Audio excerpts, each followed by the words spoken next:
Eu sou Gabriela Pedrosa, sou sanitarista do Instituto Gnoses, representando a Secretaria Municipal de Saúde de Maricá. Hoje vamos falar sobre a profilaxia da raiva humana. O município de Maricá passou há um tempo por um momento de capacitação e descentralização do atendimento antirrábico para as unidades de estratégia de saúde da família. Estamos aqui para pautar informações referentes à profilaxia da raiva humana.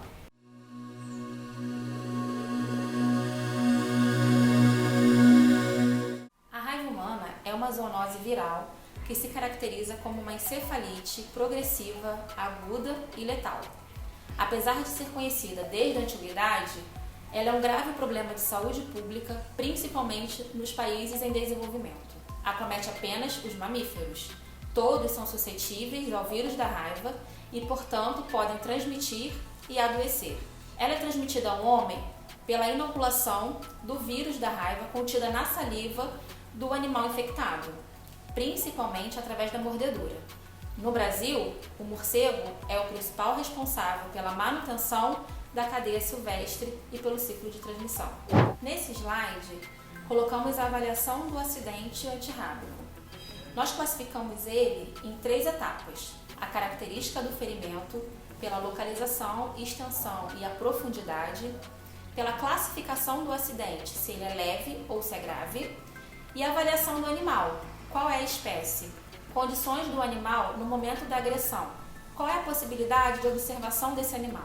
Após esses 3 tópicos, realizamos a prescrição da conduta pertinente ao atendimento antirrábico. Nunca esquecer que há uma necessidade contínua de treinamento e atualização dos profissionais de saúde. Temos como condutas iniciais na profilaxia da raiva humana algumas etapas a serem realizadas nas unidades de saúde. Primeira etapa: encaminhar o usuário até uma sala de curativo ou de procedimento para realizar a lavagem do ferimento com água e sabão. Realizar o curativo com a aproximação das bordas do ferimento profundo, se necessário, evitar sempre as suturas. E encaminhar para o atendimento médico caso esteja com risco ou evidência de infecção do ferimento. Avaliar a situação vacinal para a profilaxia do tétano. E utilizar a ficha de notificação do atendimento antirrábico humano, visando a indicação correta da conduta para a profilaxia da raiva humana. As características do ferimento e a classificação do acidente, conforme apresentado nesse slide, é classificado em acidente leve e acidente grave. O acidente leve são os ferimentos superficiais pouco extensos. Geralmente eles são únicos, em tronco e membros, exceto mãos, polpas digitais e as plantas dos pés. Podem acontecer em decorrência de mordedura ou arranhadura causada pela unha ou dente do animal. Lambedura de pele com lesões superficiais também são classificadas como acidente leve. Já o acidente grave são ferimentos de cabeça, face, pescoço, mão, as polpas digitais e planta dos pés. São ferimentos profundos, são múltiplos ou extensos em qualquer região do corpo. As lambeduras de mucosas ou de pele com uma lesão existente também é classificada como acidente grave. Qualquer ferimento provocado por morcego ou animal silvestre, também classificamos ele como grave. É importante que os contatos indiretos com a manipulação de utensílios, principalmente contaminados, a lambedura na pele íntegra e acidente com agulhas durante a aplicação de vacina animal não são considerados acidentes de risco e não exige esquema profilático. Avaliamos o animal com alguns critérios. O primeiro são os animais de baixo risco. São os roedores. São considerados de baixo risco para a transmissão da raiva, não sendo necessário indicar a profilaxia da raiva em caso de algum acidente causados por eles. São eles a ratazana de esgoto, o rato de telhado, o camundongo, o porquinho da Índia, o hamster, o coelho. Cães e gatos, devemos estar atentos ao estado de saúde do animal no momento da agressão. Possibilidade de observar esse animal por até 10 dias. Qual é a procedência desse animal? E os hábitos de vida do animal, classificado como domiciliado ou não. Avaliamos também os animais domésticos de interesse econômico ou de produção, que são eles: os bovinos, equídeos, caprinos, ovinos, suínos, que são animais de risco. Para avaliar a indicação da profilaxia de pré e pós-exposição, é importante conhecer o tipo, a frequência e o grau de contato ou exposição que os tratadores e outros profissionais tem com esses animais e levar em consideração o risco epidemiológico da doença na localidade. Os animais silvestres, todos os mamíferos silvestres, são classificados como animais de risco, mesmo que domiciliados ou domesticados. Atentamos também aos ferimentos por morcegos. A profilaxia por soro e vacinação é independente da gravidade da lesão. Adotar a mesma conduta nos casos duvidosos, quando não é possível descartar a certeza do contato com o animal. É importante notificar imediatamente a vigilância epidemiológica do município e complementar as informações com o horário, endereço e o local da ocorrência. As condutas no atendimento antirrábico apresentamos a profilaxia de pré, pós-exposição. A profilaxia de pré-exposição são para as pessoas permanentemente expostas ao risco, que são elas, tratadores de animais, médicos veterinários, graduandos de medicina veterinária, biólogos, cuidadores de animais e trabalhadores de pet shop. O esquema de vacinação para pré-exposição são de 3 doses da vacina antirrábica. Ela é intradérmica e é aprazada para 0, o dia da primeira aplicação, 7 e 28 dias. A dose é de 0,1 ml e apenas um sítio de aplicação. A indicação para a vacina intradérmica é para pacientes imunocompetentes e acima de 10 anos. A dose é de 0,2 ml, sendo 0,1 ml em cada sítio de aplicação. Então serão 2 sítios de aplicação diferentes. A vacinação intramuscular ela é indicada para pacientes imunocomprometidos, crianças de até 9 anos, 11 meses e 29 dias e indivíduos em uso de cloroquina para tratamento da malária. A dose é de 0,5 ml e apenas um sítio de aplicação.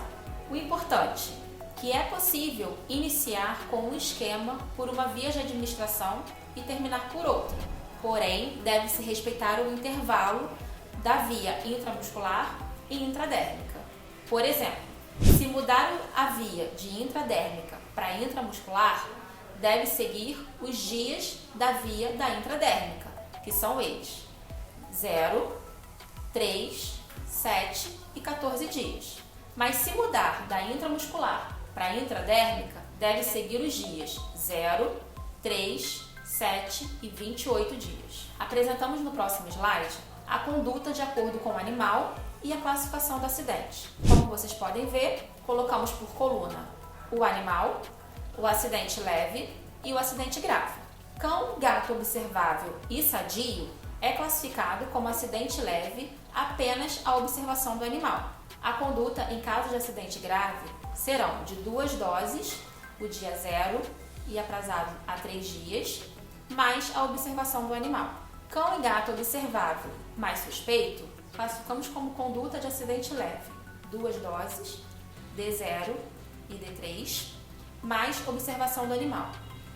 Acidente grave, 2 doses, D0, D3 e informar ao usuário a possibilidade de introduzir o esquema de soro ou imunoglobulinas. Cão e gato não observáveis, animais de interesse doméstico ou econômico ou de produção, o esquema para acidente leve são 4 doses.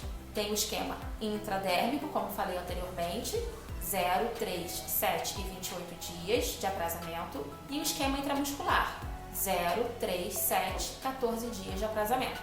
Em acidente grave, para os animais não observáveis e domésticos de produção, temos o soro antirrábico ou as imunoglobulinas e 4 doses de vacina, o mesmo esquema para intradérmico e para intramuscular. Morcegos e os demais animais silvestres mamíferos, independente se for leve ou grave, consideramos todos como grave. Então a conduta será prescrição de soro antirrábico ou imunoglobulinas, mais 4 doses do esquema de vacina, intradérmica 0, 3, 7 e 28 dias, intramuscular 0, 3, 7 e 14 dias. Em caso do animal desaparecer, morrer ou apresentar comportamentos estranhos, o usuário deve ser orientado a comunicar imediatamente aos profissionais de saúde para a mudança da conduta do atendimento antirrábico. Se a suspeita de raiva for descartada até o 10º dia, mantém-se a conduta que foi prescrita anteriormente. devemos orientar muito bem os nossos usuários nas unidades de saúde. Em caso de morte, desaparecimento ou qualquer comportamento estranho do animal observável, esse usuário precisa comunicar imediatamente à unidade de saúde para que o profissional realize novas condutas e mudança da prescrição do atendimento antirrábico, como a introdução de soro e vacinas. Não podemos esquecer que para prescrição de soro ou imunoglobulinas, o profissional de saúde não pode deixar de preencher o peso do paciente. Esse peso deve ser registrado na ficha de notificação compulsória de atendimento antirrábico, bem como prontuário eletrônico. Os profissionais de saúde deverão encaminhar os usuários para a aplicação de vacina no posto central, que é realizada às segundas e quintas-feiras para aplicação de vacina antirrábica, o horário de 8 às 17 horas. Em casos de soro e imunoglobulinas, o profissional de saúde, no momento do atendimento na unidade, deverá entrar em contato com a vigilância epidemiológica do município e esta fará contato com a Secretaria Estadual para direcionar esse usuário para a aplicação de soro ou imunoglobulina, sendo a nossa referência para a Metropolitana 2, a cidade de Niterói. Para finalizar, apresentamos no slide a conduta em caso de uma reexposição que pode ocorrer. Então, qual será o tipo de esquema? Precisamos avaliar o esquema que foi anterior, que o usuário teve anterior ao novo acidente. Se foi um esquema completo, com 4 doses, mais soro ou imunoglobulina, o esquema de reexposição deverá ser até 90 dias, nesse período de 90 dias, não deve se realizar um novo esquema profilático. Após esses 90 dias, em relação ao acidente anterior, deverá ser prescrito 2 doses no dia 0 e no dia 3. Se esse esquema foi incompleto, ou seja, com menos de 2 doses da vacina antirrábica, qual será o esquema de reexposição? Até 90 dias, completar o número de doses.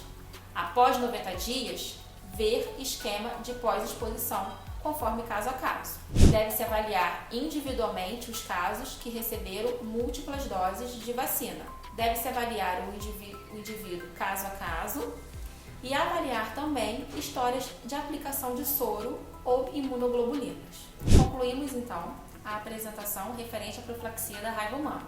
Para maiores informações e dúvidas, deixamos o e-mail da Vigilância Epidemiológica do município de Maricá, epidemio.maricá@gmail.com, e o e-mail da equipe de sanitaristas, sanitaristas@institutognoses.org.br.